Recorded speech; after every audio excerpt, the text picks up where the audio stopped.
Bonjour, je vais vous parler de la névrite optique gauche aiguë, secondaire à une poussée inaugurale de sclérose en plaques, avec comme traitement des corticostéroïdes à haute dose. Pour commencer, je vais vous expliquer la sclérose en plaques. La sclérose en plaques, dont les causes ne sont pas bien comprises, est une maladie auto-immune. Les cellules T, autoréactives, attaquent les constituants de la gaine de myéline des neurones du système nerveux central, ce qui cause une inflammation, c'est-à-dire une démyélinisation de cette gaine protectrice. Ce sont les glycoprotéines myéliniques des oligodendrocytes qui sont visées.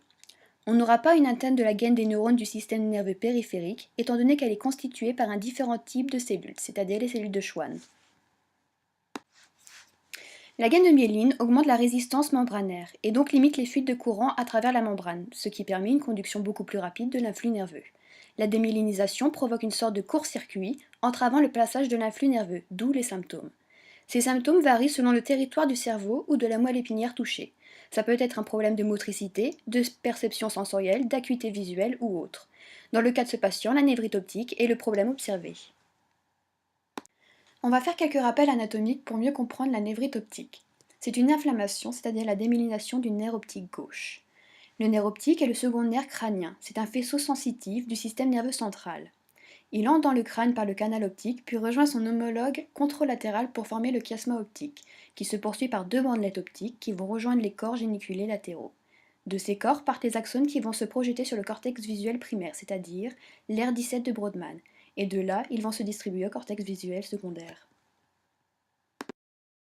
À l'anamnèse, le patient se plaint d'une baisse d'acuité visuelle rapide et profonde, de douleurs oculaires et orbitaires augmentées lors des mouvements des yeux et de scotome. C'est un trouble de la vision des couleurs. À l'examen clinique, on observe une atteinte pupillaire mise en évidence par un test d'éclairement pupillaire. Ce test consiste à éclairer un œil, puis l'autre dans l'obscurité, pendant que le médecin observe la réaction des pupilles. On peut aussi observer un gonflement de la tête du nerf optique. Ces deux examens témoignent d'une névrite optique rétrobulbaire. Comme examen complémentaire, on peut faire une IRM qui va confirmer la présence de plaques de sclérose et donc confirmera la sclérose en plaques. Maintenant, on va passer au schéma explicatif. La sclérose en plaques, qui est une maladie auto-immune, attaque les glycoprotéines myéliniques des oligodendrocytes, ce qui sera à l'origine d'une poussée d'inflammation qui atteint le nerf optique gauche. Cette inflammation est à l'origine de la douleur oculaire, ainsi que de la démyélinisation du nerf optique, c'est la névrite optique gauche. Cette démyélinisation engendre une diminution de la conduction nerveuse, voire son arrêt en cas d'atteinte de l'axone. Cela va provoquer un scotome, donc une baisse de la vision des couleurs. Cela va provoquer aussi une baisse de l'acuité visuelle qui dure le temps de la période de poussée. Deux cas se présentent à nous, dépendant de la sévérité de l'atteinte. En premier, il y a la période de rémission, qui est la récupération par remyélinisation lorsque l'axone n'est pas atteint. Dans le second cas, si l'axone est atteint, les symptômes deviennent irréversibles, menant à une cécité monoculaire. Comme traitement, nous proposons les corticostéroïdes à haute dose. Ils sont utilisés pour permettre de raccourcir l'évolution des poussées, accélérer la récupération de l'acuité visuelle à la phase aiguë et retarder la survenue d'une autre poussée, mais pas de la prévenir. Dans un vocabulaire moins scientifique, la sclérose en plaques est une maladie où le système immunitaire de l'individu va attaquer ses propres cellules au lieu de les défendre.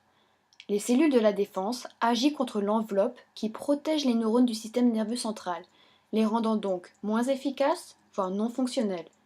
Dans ce cas-ci, le nerf affecté est le nerf responsable de la vision, ce qui cause une baisse de la capacité visuelle. Cette maladie se caractérise par des poussées, c'est-à-dire que des symptômes s'installent en quelques jours.